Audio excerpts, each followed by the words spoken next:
In this podcast, I had the amazing opportunity to interview Rich. Rich is currently on Patrol Live. Thanks to Tom Rizzo, he hooked me up with him. I love Rich's story. Rich has a huge lineage of law enforcement.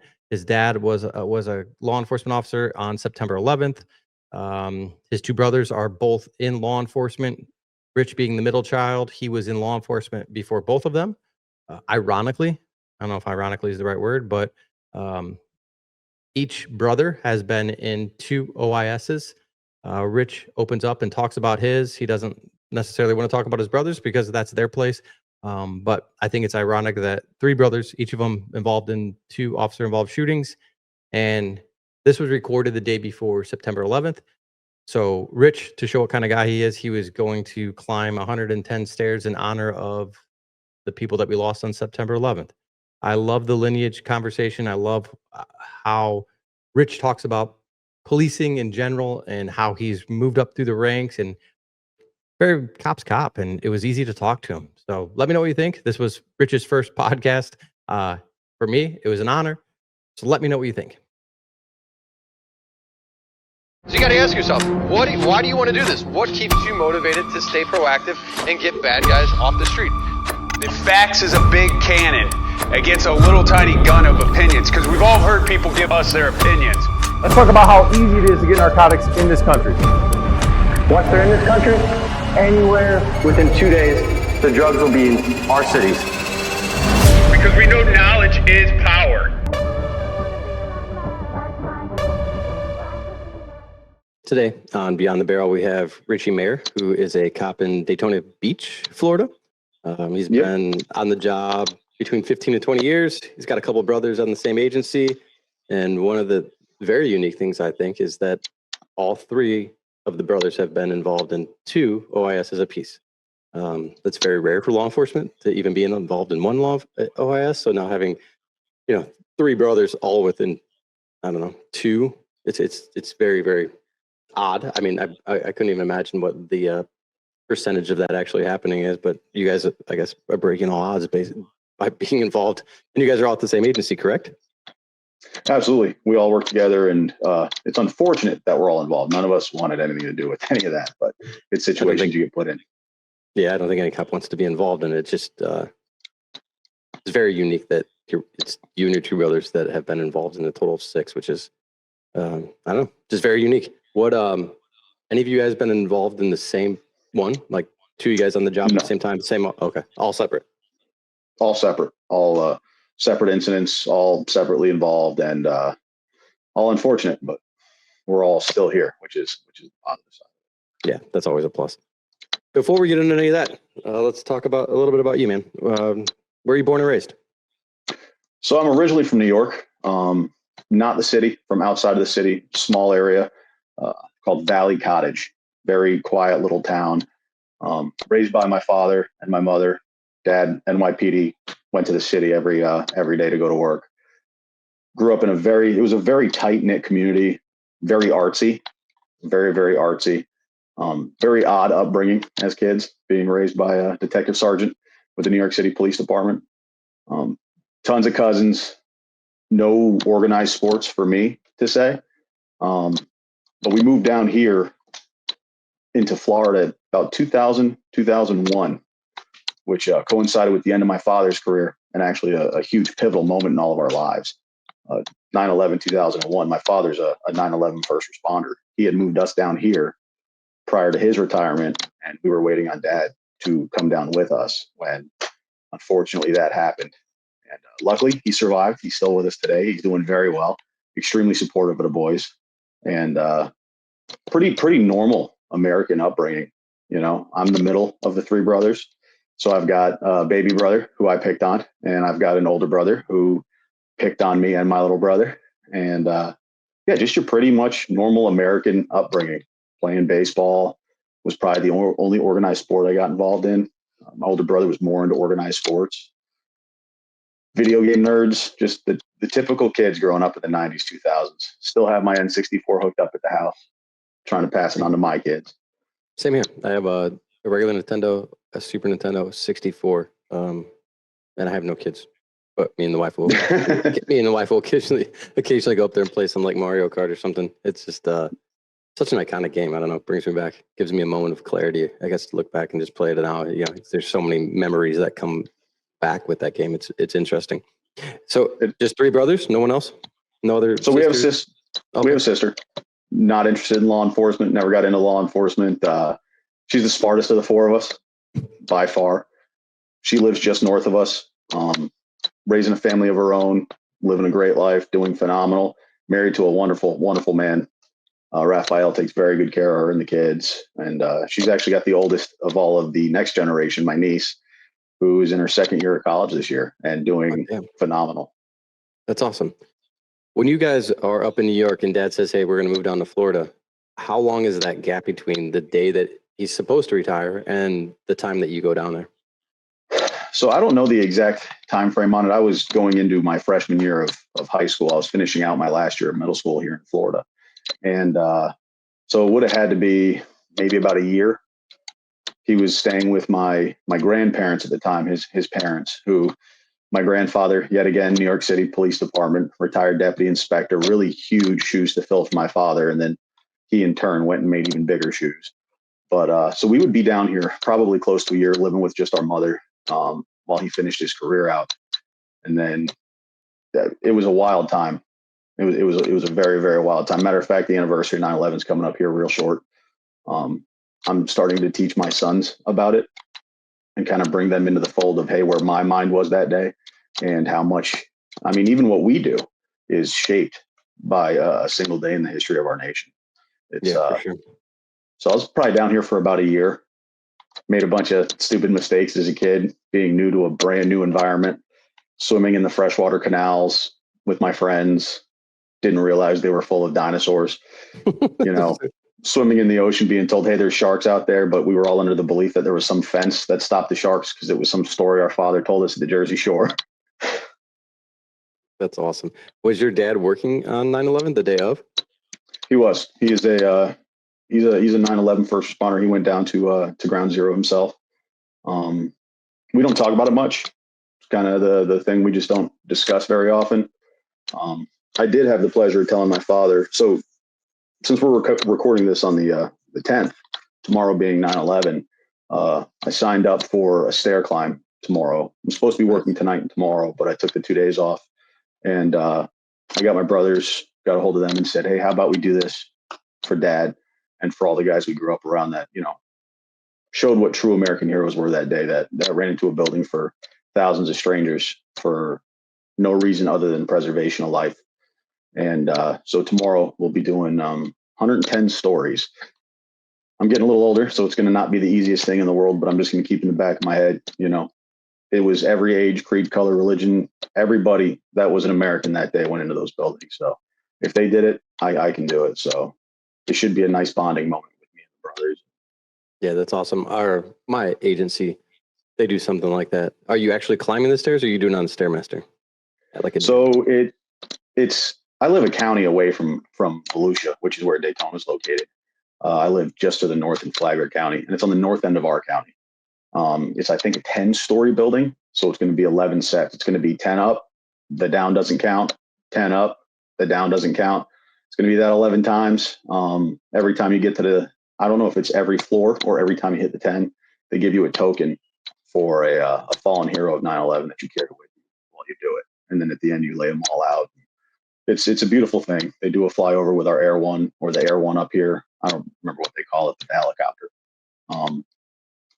Good friend of ours that's in the fire department here that we got to know after we lived down here plays the bagpipes, and he's going to be playing the bagpipes that day, and it'll be a good day of retrospection, and it's going to be good for my sons to see this nation, you know, the time where we truly came together, because unfortunately they're growing up in a really divisive time for a 6 and 10-year-old. You know, it's pretty scary. Yeah, it's amazing. Like anytime this comes up, I always tell people, like, as bad as 9/11 was, like 9/12 was a very, like, it was a day of togetherness in this country that I've yet to see since. You know, like, it was a day that everyone was proud to be an American. Everyone was all united together.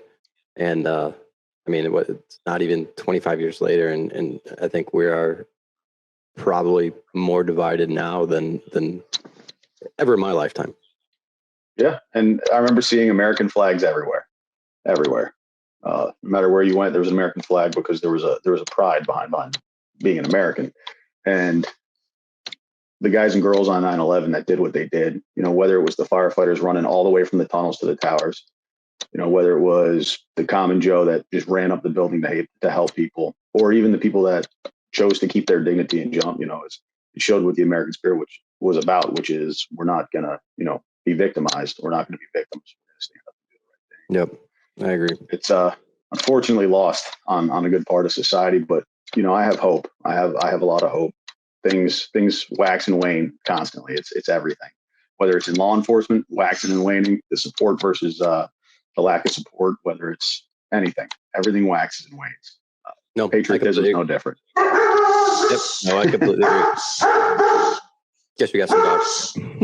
Yeah, that'd be my German Shepherd. That's Beagle. That's awesome. He's a good boy, but he's kind of loud sometimes. He's very protective of the household.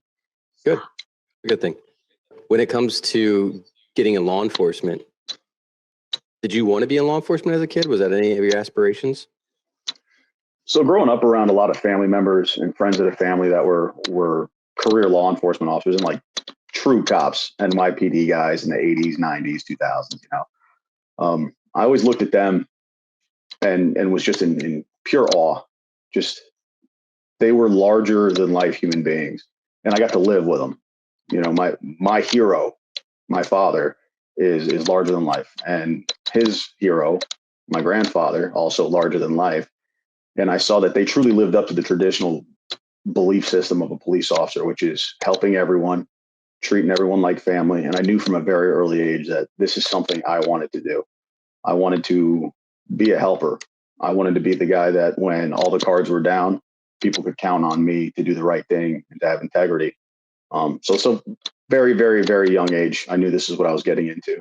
But I had same issue everybody else has in high school of a little rebelliousness to me. And there was a little period of my time where I thought, you know, I considered other career paths, but I truly believe I had no real choice in this. I think this was a calling more than a career path. Did you have any aspirations to go back up to work for NYPD? None. Fair enough. Absolutely none. Early in my career, whenever I would get asked that question from people who knew my father's past and my family's past, it was very simple to me. When I arrest people or I chase people or I take a report, I'm doing it under palm trees. For a kid that grew up in New York, we're going to the beach was a once a year thing. We'd go down to the Jersey Shore. And I remember smelling the salt air going over the bridge. Now I live 5 minutes from the beach. The weather here is gorgeous at all times. Florida's really got its stuff together. And with each passing year, no, I'm not going back. I absolutely love it down here in Florida. I was just thinking of the, I guess, the lineage that you guys had, you know, but I completely, looking, if there wasn't the lineage, I guess maybe the emotional connection, I wouldn't even have asked that question, but that was the only reason I asked. What's cool is that the further you look back, you realize, yes, I have a connection with an area. The Empire State. I remember growing up, singing songs in school, being extremely, you know, again, not just national pride, but pride about being part of the Empire State and all that. But if you look at my family's lineage and you trace us even further back, we're not really locked anywhere because we come from Ireland. And matter of fact, my father just went on his trip to Ireland not that long ago and ran into, it's the Garda National Academy or something like that. It's where they train all their police. And apparently our name's known there too. It's so he ended up finding a bunch of gravestones that say Maher, and we're well known in the police community there apparently. So I don't feel locked geographically anywhere because people need cops everywhere, man. They need us everywhere. New York City, Daytona, Texas, Colorado, no matter where you go, there's a need for a peacekeeper. I went to Ireland 2 years ago, and it's one of the most amazing countries I've ever been. Like the people there, the landscape.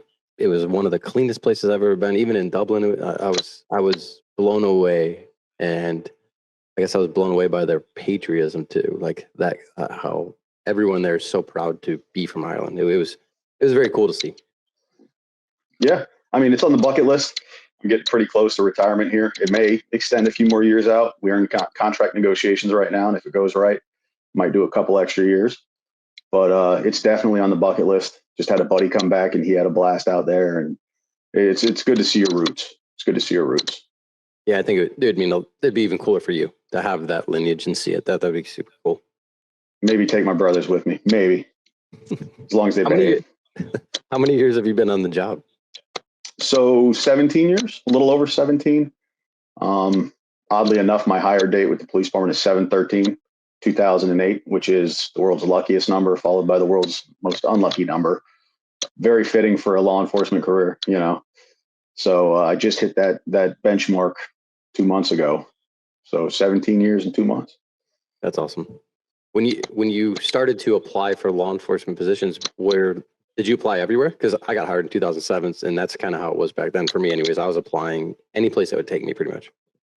So the way the state of Florida worked and still works is you can pay your way just yourself through a state criminal justice academy. And I had paid my way through Daytona, or my father helped me, obviously. He paid my way through Daytona State College, which is a local college down here.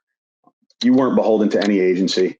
When you came out, you had your certificate and you had 2 years to get it activated by being hired by a police department. And I did the same thing as everybody else. I did the shotgun method. I threw a bunch of pellets out there. Hey, I want to work for who will ever hire me. You know, being a 19-year-old kid at the time, it's rough finding a job. And Daytona was my dream for the area because it is by and far the busiest, most capable police department in Central Florida.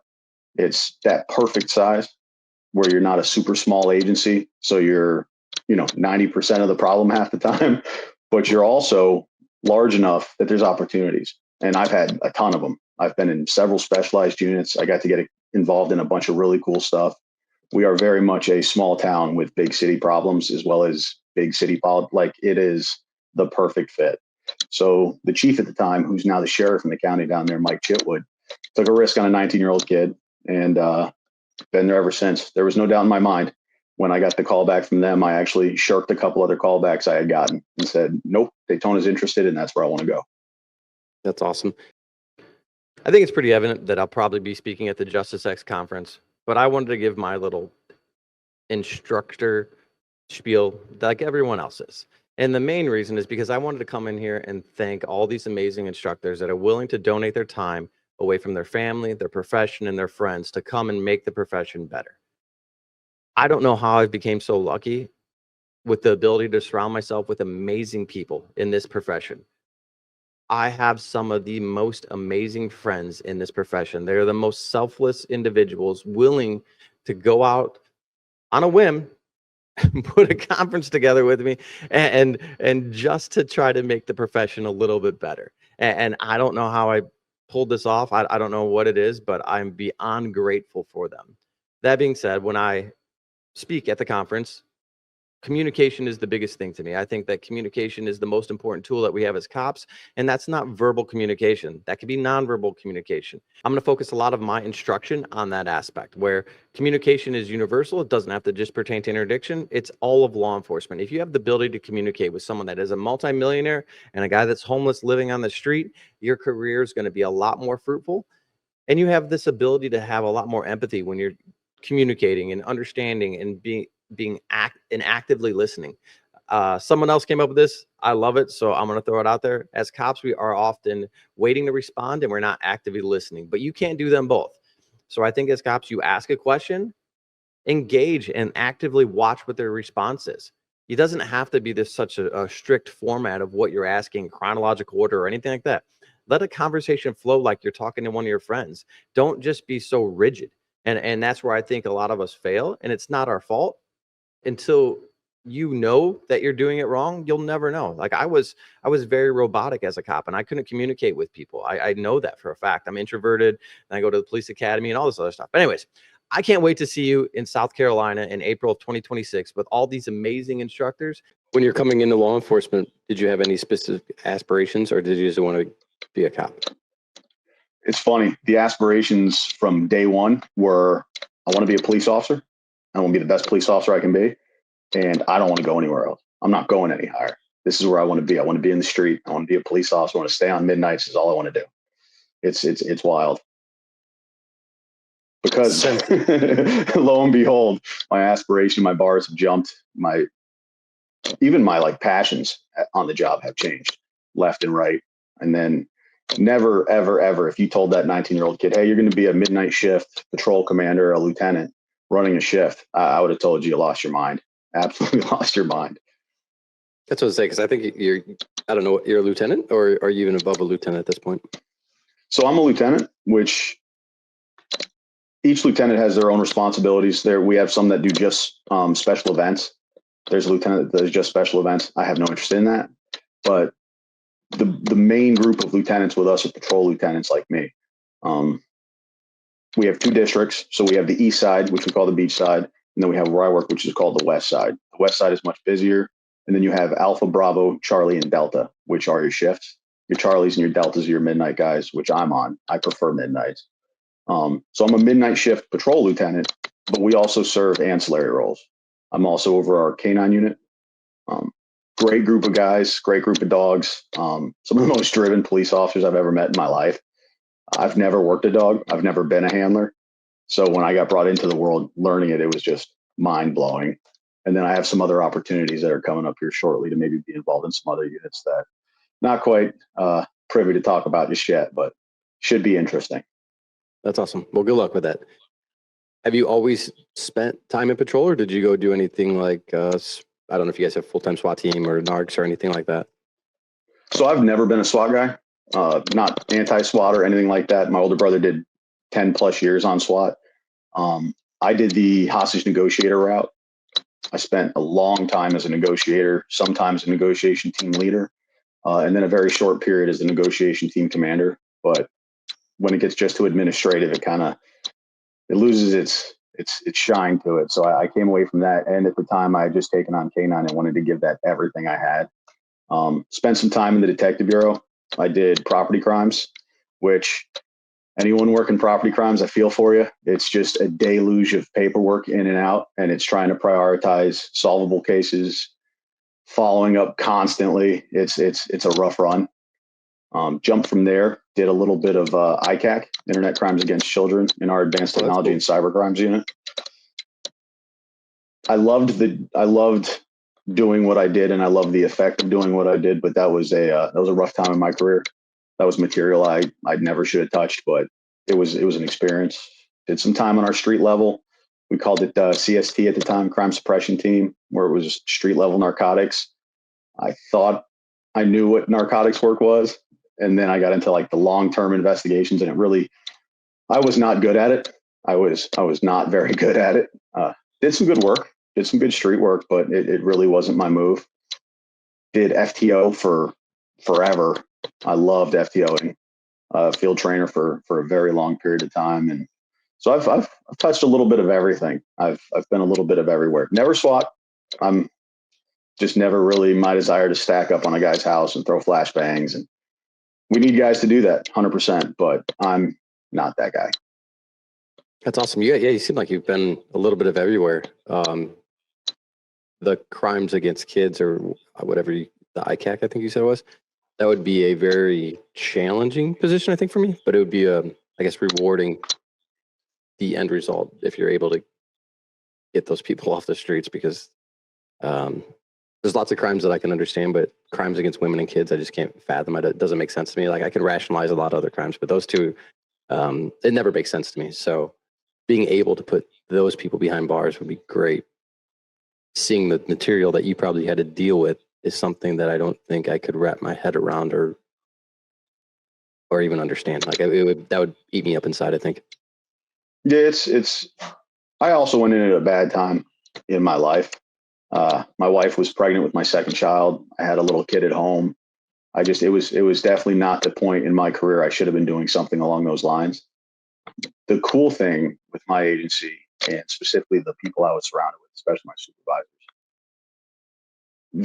when I came forward and said, hey, I can't do this, just very blatantly, this is not for me.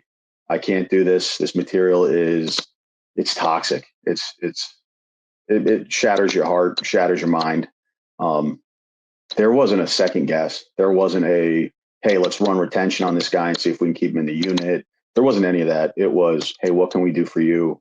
We're sorry you're going through that, because not a lot of guys can do it or will do that unit, and they understand why in my agency. It's one of the hardest things you'll ever do is seeing that stuff, because there's no rationalization behind it at all. Like you said, sometimes you run into somebody, you pick up on decent felony charges, and while you can't agree with what they've done or why they've done what they did, you can kind of see the rationalization in their mind behind it. Whereas harming children, there is zero rationalization behind ever hurting a child, someone who can't defend themselves. There's zero rationalization. It's a bizarre world to have been in, and it was I don't think mistakes happen. I went to that unit for a reason. I had those experiences for a reason. I think I came out stronger because of it. If I had a time machine, I might have went to a different unit, but God had a plan for me, and that plan involved something I didn't want to be a part of. But like you said, when you made the arrest, 100% worth it. Yeah, I give people that do that a lot of credit because of the stuff that you're just talking about. Like I don't think I have the mentality to do it. I truly don't. When it comes to outside of work, what kind of stuff do you do, or did you do, to stay sane during these times? So I wasn't doing a very good job during those times. I was very closeted, very quiet. Come home and just kind of keep it to myself. Tried the compartmentalization thing, and you can't compartmentalize that stuff. You got to talk to somebody. I think the healthiest thing I ever did is I reached out to the mental health professionals through our agency. I spoke to somebody, told them, hey, I'm not okay. I've been kind of fibbing this whole time. When I said I'm fine, I'm fine, I'm fine, I'm fine. I'm not fine. That stuff's not normal. And then honestly, the biggest thing I ever did was tell everybody, was just be honest, forward with it. But now that I've got quite a few years behind me, quite the career, I have found that having separate lives has been the most important thing to me. When I'm not at work, I like to say I'm not a cop. I'm a church going guy. I'm a devout Catholic. My wife just recently became a Catholic. We're planning on getting married in the Catholic Church. We started homeschooling our 2 boys this year. So a big part of that is teaching them and bringing them up. My downtime is spent just hanging out with my kids, hanging out with my wife, going to see my father, pretty boring stuff, but the most grounding things you can do, praying with your family, going to dinner with your family, spending time with your family, just letting all that other stuff go.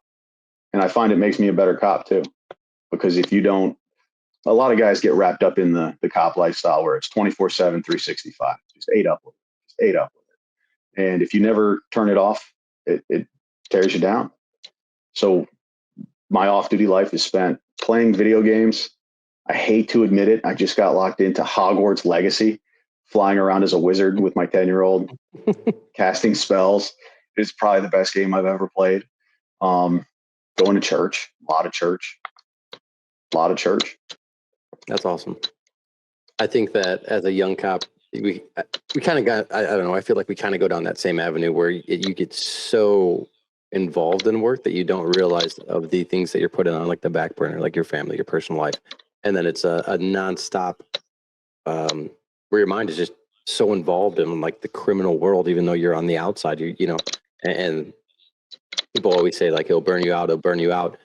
And I didn't realize the effect it had on me until about 15 years on the job. And I was like, man, this is, they weren't lying, but like, I really like at least the first 10 years, like there's nothing that I didn't do that wasn't law enforcement kind of related, even outside. Like I used to have like my work emails come to my personal phone. I used to have the app so I could check calls for service, like all that stuff. And I was like, I don't do it anymore. Like I used to you could, even in our county, I would like every day go run and see if there was any homicides and all these other things, like nothing involving me whatsoever or my agency, but I would like be so invested in it for some reason for like 10 years. And finally my wife kind of like started making me go away on like mini trips for the weekend and disconnect completely.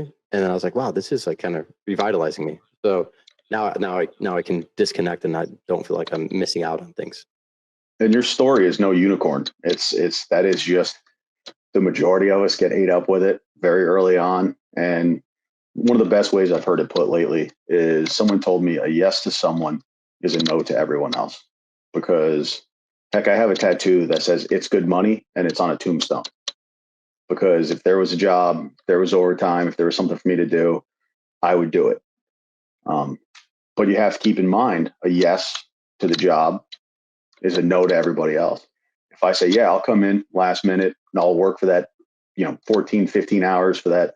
With us, it's pop-up events that come out of nowhere or overtime or whatever, or you devote your time at home to looking at cases or whatever it is. You're saying yes to the job, which is important. You need to be committed to this job, but you're also saying no to your wife. You're saying no to your kids. You're saying no to your church. You're saying no to your physical health sometimes, your mental health sometimes. So a yes to one is clearly a no to everyone else. And finding that perfect balance takes forever. But once you find it, life gets very simple and very comfortable. I love that saying. I've never heard it, but that's amazing. When it comes to your brothers, who got hired first? I did. Did you see their evolution kind of mirror yours, where that invested time, like all cop stuff, as you were kind of transitioning of like the happy balance between work and life? So what's super cool is being the middle brother. I got to see my older, arguably more mature brother and my younger, slightly less mature brother evolve.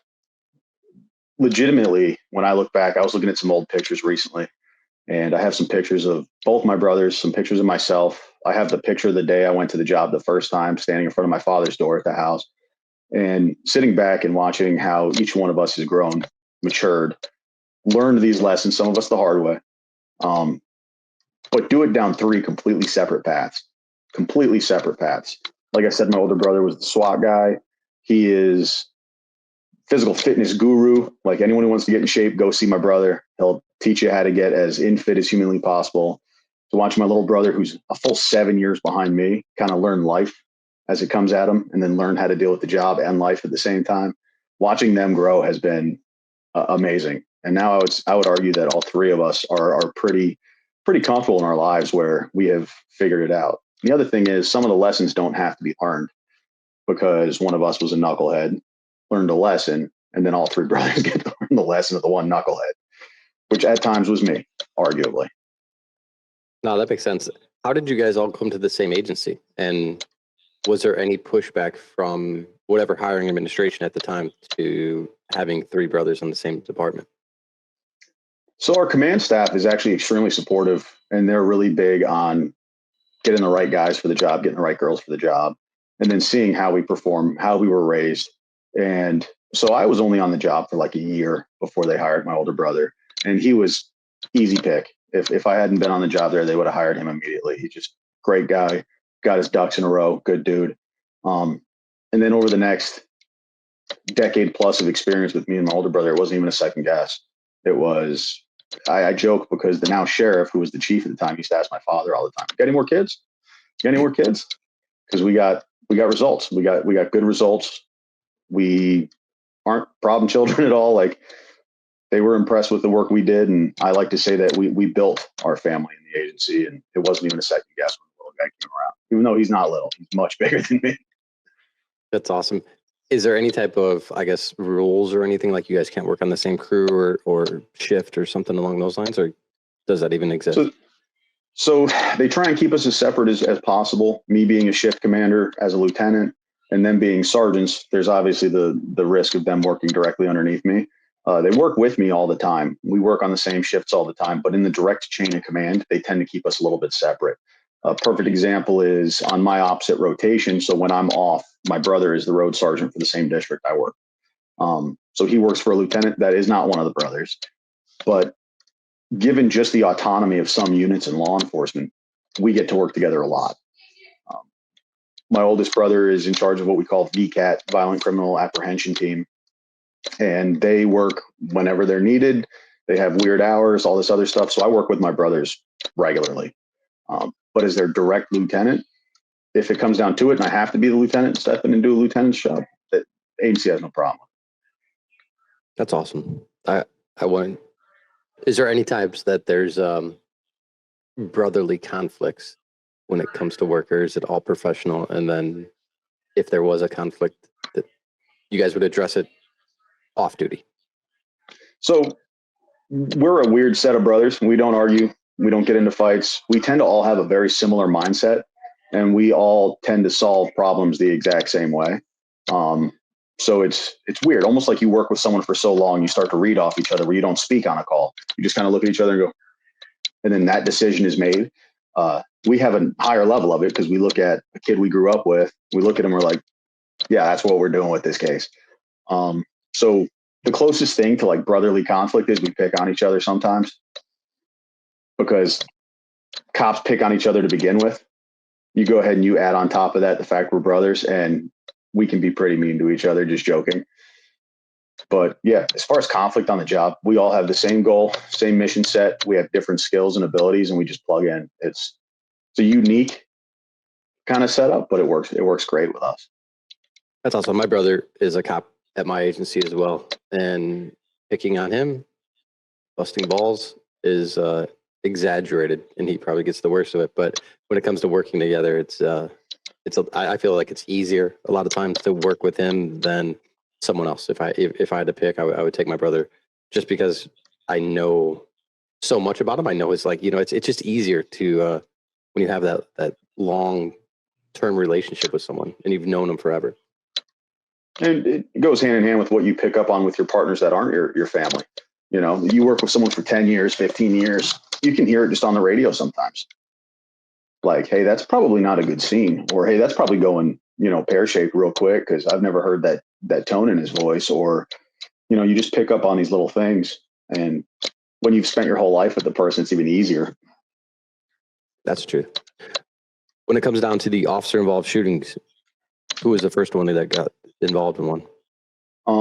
I believe it was me. It was pretty early in my career. It was a hostage shot. Subject had taken a woman hostage with a knife, hit her over the head with a brick, pulled her into the back of a house after we breached the door, and he was laying on his back, actively attempting to stab her through the sternum with the knife turned back and use her as a shield. He lived, thank God. He got out last year. He's done his time. It's an odd feeling driving through the neighborhood and the guy shot, 13, 14 years ago was trying to kill a woman walking down the street, but he did his time as the court saw fit, and he's out. So was that a shot with your pistol, or? Yeah, all of my OASs have been with my sidearm. And was that just a normal call for service? You're there, multiple cops there, or were you by yourself for it? So it had come out pretty intense. It had come out, he was attacking her with a chainsaw. That part ended up being kind of unfounded. But when we were ripping down there, Daytona, a lot of people have an opportunity now with the On Patrol Live program to see Daytona work on a nightly basis. And we tend to bring enough cop on most calls. It's not uncommon to see a bunch of cops on. In some agencies, they'll handle it with 2 cops, 3 cops. It's not uncommon for us to have to turn around and tell some guys, hey, we have enough. So when I showed up, it was me, several other people, and the officers involved in the actual shooting was just me and one other. But inside the house with us was a 3rd cop. He didn't have a shot and showed really good restraint. So it was pretty much contact. It wasn't very far. I would say 5-6 feet at most.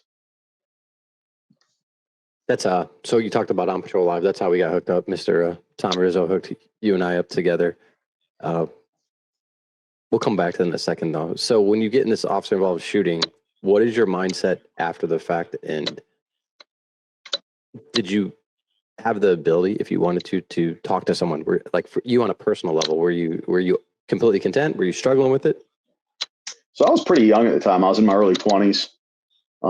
Like I said, I'm a devout Catholic, but I was kind of a lukewarm Catholic at the time and had a base understanding of Christianity. With any officer involved shooting, the information kind of trickles to you. You aren't given the updates like everybody else is, because obviously there's got to be an investigation. It's got to be impartial to make sure what you did is on the up and up. And as a 20-something-year-old kid that is really strong in his Christian faith, I started to have concerns of, if that man passes away, did I just take a human life? Luckily, like I said, praise God, he's alive. Everyone I've been involved with in an OIS is currently alive, which is good. But there was a little bit of internal conflict at the time. But as I deepened my faith and actually spoke with a Catholic priest that is a family member of mine, he pointed out to me that if I had failed to act and allowed him to kill her, that, you know, that would have been worlds worse than if he happens to pass away. It was an odd experience. It's something not a lot of cops experience. It's a bizarre feeling. It's a super bizarre feeling. But all in all, my agency stepped up as far as mental health counseling. It's required after an OIS. Got to talk to somebody about some of the emotions I went through as a 20-something-year-old kid having to do something like that. It was a rough time initially, but coming out of it, I realized that it was very formative. It was very formative that I had the ability to talk to people about not everything we do is cut and dry. Sometimes it comes with emotion, and it's perfectly normal to be emotional about situations, especially something like that. And to sit back and actually think about it. But one of the most beautiful things I had with that is we were one of, if not the first, body-worn camera footage of an officer-involved shooting.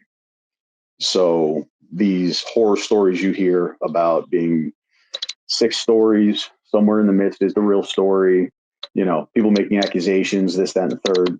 We didn't really have that. It was cut and dry. It was on video. It made the news. And it was truly a decision that the gentleman had made that we didn't make.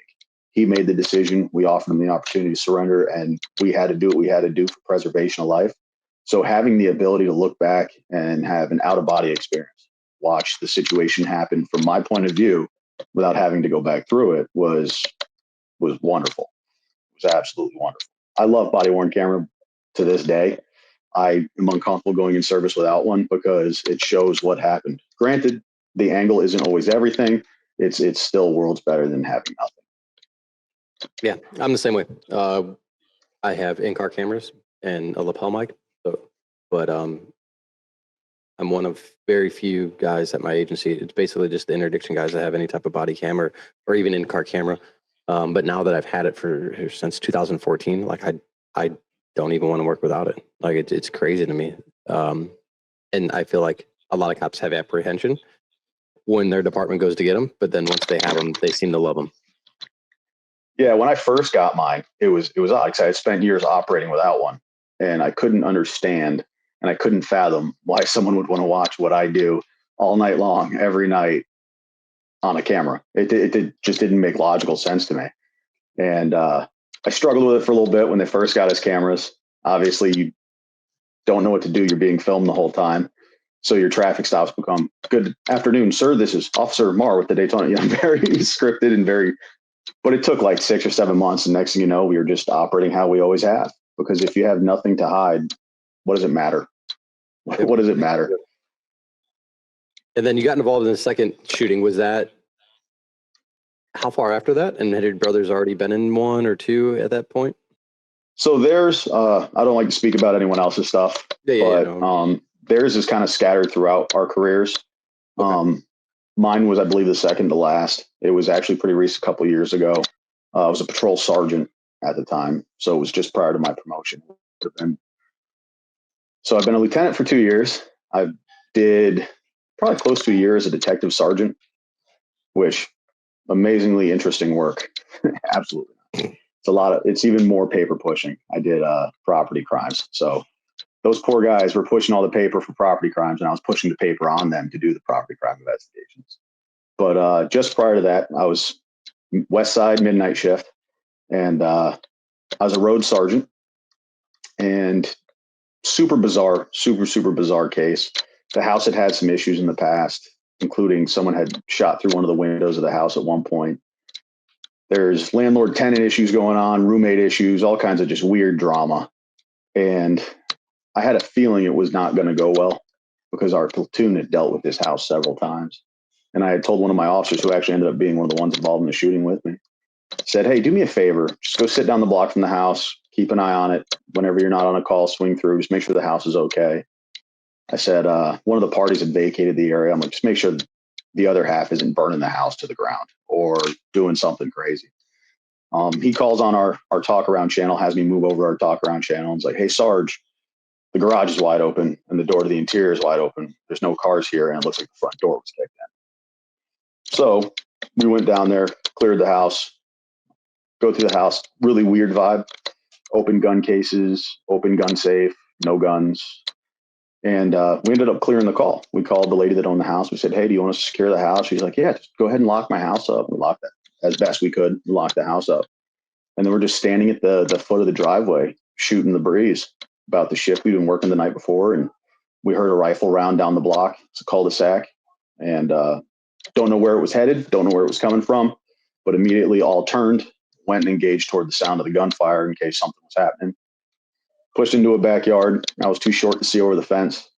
Left some of my tall guys in that backyard that could see over the fence. And like I said, Daytona, you always bring enough cops. We ended up with 2 separate teams of cops. And essentially I flanked to the next road to the north and got a line of sight on the guy who was across a creek. We call them canals, but across a creek in the dark. He has the high ground. He's got a pickup truck with the headlights facing sort of catty cornered toward us. And he's got a rifle in his hand with a tack light on it or a flashlight on it. And he's paying a lot of attention to the other group of cops in the backyard. Fuses to drop the rifle. I ended up engaging him first before even he opened up. And then it turned into a lot of shooting back and forth. Us at him at us, the other team at him. My buddy Tom moved up to another position. Him and Tom went at it for a little bit. And then we ended up in that backyard for hours, absolute hours.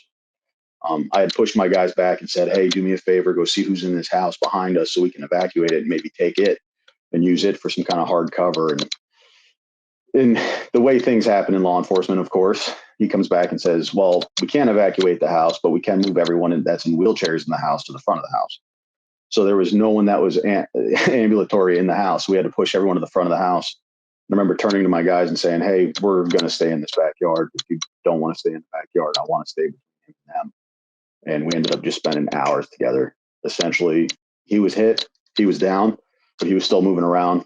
And we ended up spending hours out there until we could get a significant enough presence to back us out. And then from what I understand, he got into another tick with one of our SWAT operators too.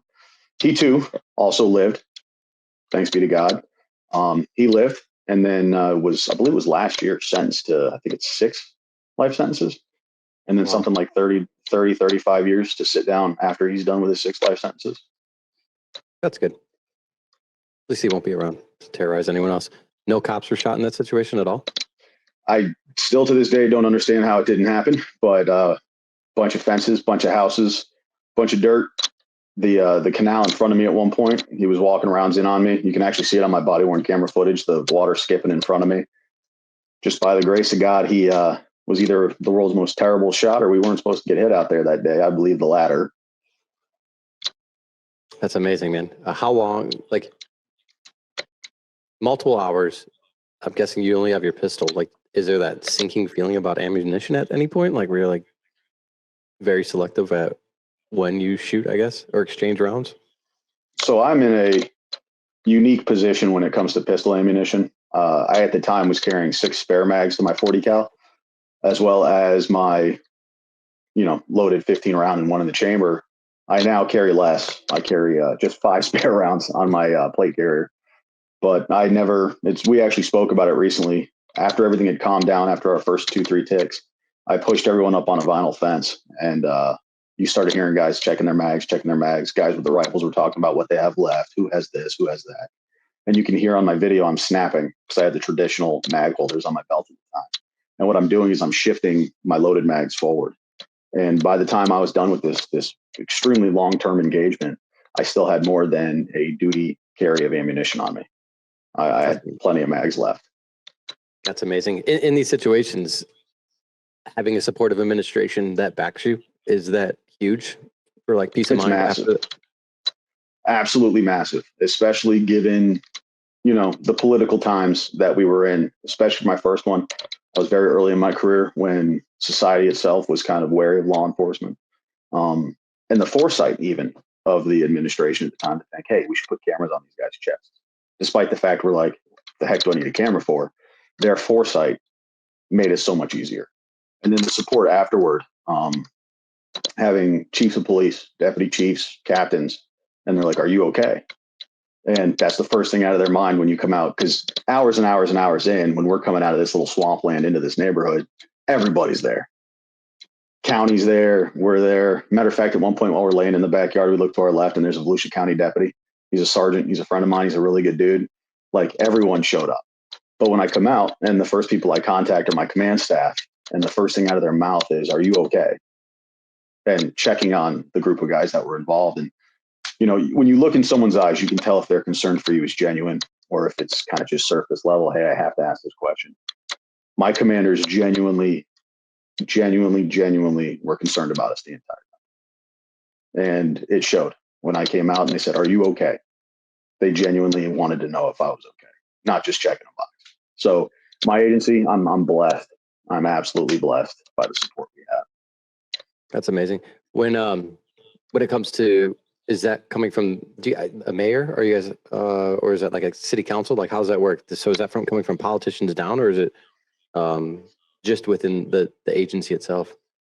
So I tend to stay out of politics side of it. I never became a police officer to even involve myself in the politics. I'm speaking directly about chiefs, deputy chiefs, captains, okay, lieutenants at the time, because I was a sergeant. But even the mayor at one point during one of our awards ceremony, you know, said some really nice things to me. I try to stay away from politics as much as possible, just because I never got into this to get into the political side of it. I got into this to help people. No, yeah, I was just curious if because you have a different chief now than when you started, so I was just curious if that was like the sentiment within the political realm, or is it they just are hiring really good chiefs that always have your back? I think it's actually just homegrown within the agency. I think because, so Chitwood, the first chief I worked for, was actually a Philly cop. So he wasn't a Daytona guy, but he's huge on his people. He was a weird bird, great dude. But he'd walk up to you. You're one of 300 guys. You're super new. You figure this guy doesn't even know you exist. And he would ask you, "Hey, how's your dad?" He'd be like, as you have kids, he's like, "Hey, how's your son?" He very well-tuned guy. And then our current chief, Jakari Young, me and him I've come up with him as one of my rabbis, one of the guys I've turned to every time I had a question. And genuinely knows everything about everyone. And I think it's just homegrown in Daytona. I think it's just the way our city operates. You can't help but care about your people and care about the people. You know, we have a great community relation in the city of Daytona. That's good. I think if you have that culture within, it doesn't really, I mean, it does matter who the chief is, but if you have a good culture within, even if you have a bad chief, I'm not saying you do, but it per se, like, then all of a sudden that culture within can put enough pressure on that poor chief to either make better decisions or no longer be chief, if that makes sense. Yeah, I mean, I can't relate to it at all. I've been blessed. The chiefs I've worked for and worked under, they were all different, very different. They had different opinions. They had different ways of getting things done, but each one of them had their own strengths, and their strengths outshone their weaknesses for the most part. Like, my current chief is killing it. He's doing a great job. And I'm not just saying that because I work for the guy. He's made some decisions that a lot of them we didn't understand at the time, but every decision he's made, he just comes out on top. That's awesome. Not that I wish I ever experience a weak chief. I'm good with continuing this trend. Yeah, that's amazing. For young officers or any officer that has not been in an OIS, what is some advice that you would give them leading into it? Not saying that hopefully no one ever is, but just some advice to have, you know, that mental readiness for post the shooting. So I would attribute it to what you do with everything else in law enforcement. The best thing you can ever do is have the ability to lay your head on your pillow at the end of the night every night. You know, do everything the right way for the right reasons. But when you're getting ready to get involved in a situation like that, make sure you're capable. Make sure that you're taking care of yourself. Make sure you're taking care of your equipment. Part of that is don't overwork. You know, like I told you about my tattoo, it says it's good money and it's a gravestone for a reason. We being a event city, we can work ad nauseam, just work and work and work and work. My biggest thing, learn somewhere to let go, learn somewhere to not be a cop, learn your techniques to kind of let things go. And then when the moment calls, you're going to be so rested up and so ready to do what you have to do. You're just going to do it. A lot of it is not even a conscious maneuver. It's just what you train for. So the more you train, the other thing through FTO, I used to teach my guys all the time is live through those situations before they ever happen. So one of the biggest and best things I think a young cop can do is, as you're driving around, envision the best case scenarios, envision the worst case scenarios. It could cause a little bit of, that hyperfixation at times, but if you never put your mind into a situation and then your body's forced into it, your mind then has to play catch up and decide what to do. If you've already been through this scenario in your mind and you're like, okay, given this, I'm going to do that. Given this, I'm going to do that. Your body just follows suit. It says, hey, our mind's been here before. We know what to do. We know what our training says. Practice, practice, practice. Yeah, that's amazing. When it comes to On Patrol Live, how does, did they come to your department, or how does that even work? And then once you guys as an agency have decided, does the chief handpick who he wants to ride with them, or do you volunteer? How's that work? So I'm not even sure how the process of finding an agency works. Early on, just like body cams, just like anything else in law enforcement, I was wary. I was like, okay, this is weird. They want to film a television show. Why does anyone want to see what I do? It's just a job. It's just what I do. And in our agency, they had instituted a policy where you had to put in a memorandum, which is essentially a letter to the chief saying, hey, I have interest. These are my skills and abilities. These are the reasons I would represent us well. And I never filled one out. I never put a memorandum in.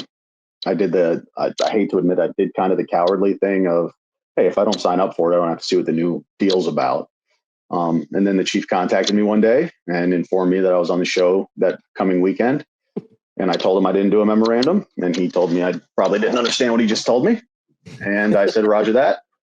And next thing I know, I'm driving around with a television crew. How does that affect you? Do you change anything that you do? Or are you just the same person and you just got comfortable with a camera crew with you? It's odd. It did not take me long to just be me. I wouldn't lie. The first maybe 2 or 3 shifts, it was weird because it's not just a camera guy with you. It's usually a producer, a camera guy. There's cameras in your car staring at you, cameras staring out of your car. You're wearing a microphone. It's an odd feeling. It's a very odd feeling. It's a world we don't typically live in. And so for the first few shifts, I obviously no different than the body cam. Good evening, sir. I'm Lieutenant Maher with the Daytona Beach. But you read a script, you know what I mean? You don't want to screw something up. You don't want to look like a knucklehead on the national stage. Within a few shifts, I realized that me acting like me was acceptable. People understand that we're human. They understand that we're going to make stupid jokes. We're going to make mistakes. People make mistakes. Cops make mistakes. Everybody makes mistakes.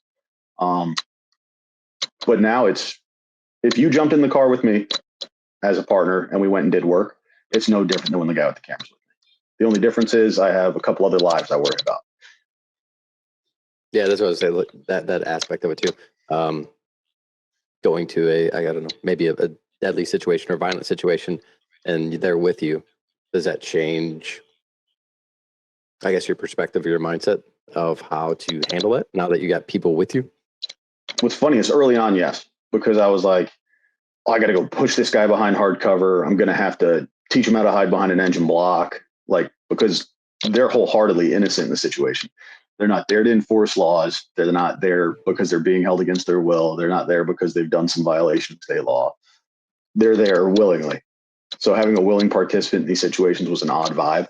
However, over the time I've spent with these guys, I've understood that they're very careful. They're very, very careful. They're smart at what they do. And now the way I act, responding to any situation, whether they're with me or not, is how I act. There's a few little things like, hey, can you turn that internal camera or that internal light off for a second? When you're pulling down a neighborhood, you go to look down the window and you can't see anything but a light. Or, hey, can you go to IR, the infrared shot, because I want the, element of surprise on my side. But even that, as you work with these guys more and more, you'll turn to be like, hey, IR. And you'll just look at them, and then the camera light turns off and it's on infrared. So they learn, they develop. They're really smart dudes. Really smart dudes. That's cool. I guess you build like kind of a rapport with them too. How often are they riding with you? So they ride all the time. They ride with quite a number of police officers.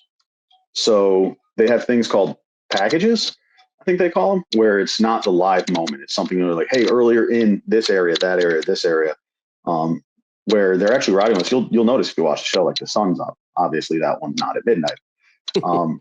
Every weekend, obviously, they're with us. They're with a crew. And then during the week, they'll go from cop to cop to cop to cop, and they'll ride just random hours, but they ride with us quite a bit. That makes sense. And then you have that comfortability instead of just every other weekend or every weekend or whatever it may be. Yeah, plus the ability to get to know the guy and have like offline conversations in between calls, as opposed to just driving around with this silent person with thousands of dollars worth of gear strapped to their body and a camera staring at you. Yeah, be a little awkward. You said, how many kids do you have? 2. Both boys? Both boys. If they wanted to go in law enforcement, would you support that, or would you try to discourage that? I mean, that is probably the biggest conundrum for a law enforcement father, because like I said earlier, everything that's happened to me was meant to happen to me.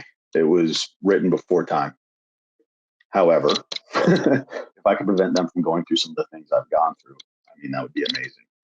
My personal wish is that they win the lottery and never have to work a day in their life, or they become like bubble wrap salesmen and test subjects to wrap themselves in bubble wrap and be safe all the time. Or my oldest wants to be a NASCAR driver.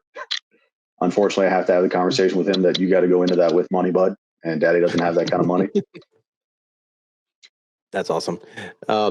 Any of them in sports or anything along those lines? Both football fans. So me personally, I'm not a sports guy at all. Just turn my man card right in. Like, I'm the guy that yells, "That's a great home run," while you're watching football. I'm just not a sports guy, dude. But my sons are just ate up with sports and have since brought me into it. NASCAR, I was a cop in Daytona Beach, Florida for years, over a decade. And I had never been to a race until my oldest won something at a local baseball game there in Daytona. And he looks at me and he goes, "Hey, Dad, can I take you to the race?" How do you say no to that? Right. So I go to a race, and now me and my oldest are race fans. I'm more of a fan of watching my son be a race fan, but they both play football. Flag, still can't help but be a protective dad, so they're playing flag for now. Jiu-Jitsu and Jiu-Jitsu mixed together. They've been doing it for years. They're actually quite good at it. Two sporty little kids with a not so sporty dad. Very cool. What is your aspirations for your own personal career from this point on? It's funny. It's like I said earlier, when I first got hired, I just wanted to be a cop. And the whole time I'm a cop, all I wanted to be was a cop. And then I started to see these guys that I looked up to, and I'm like, man, I kind of want to be a sergeant someday. Or, hey, I want to be a detective. And I kind of chased those through. At this point in my career, I've got so much going on, and I've got so many different responsibilities. I can't call it. And it changes overnight. You know, before we went into this contract negotiation this time with the city or with our pension, I was looking at being a 20 and out guy and getting out at 20 years. And now that it's financially viable for me to stay, I don't know. You know, if the agency saw fit for me to be a captain someday, potentially that. But even that has to come with some thought process, getting off the street more and not getting to do what I got hired to do, which was be a cop. I don't know. I'm not sure. I feel like I just got a new lease this week with this negotiation we're voting on, because it's going to give me a couple more years to try and figure it out. At this point, I just want to be the best midnight shift lieutenant for my guys that I can be, bring up some good sergeants to become lieutenants. I got 2 probationary sergeants working for me right now, doing a phenomenal job, but training them up to be leaders has been, I'm just day to day, man. Just day to day. And then eventually retirement, the big goal. Awesome, man.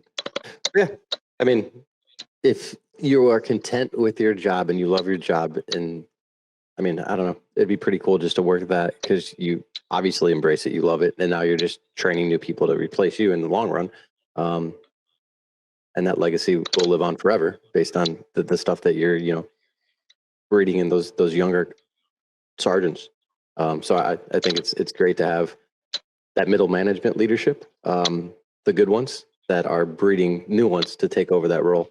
So if that's all you do, I think you're doing a great job with it, man. I appreciate that.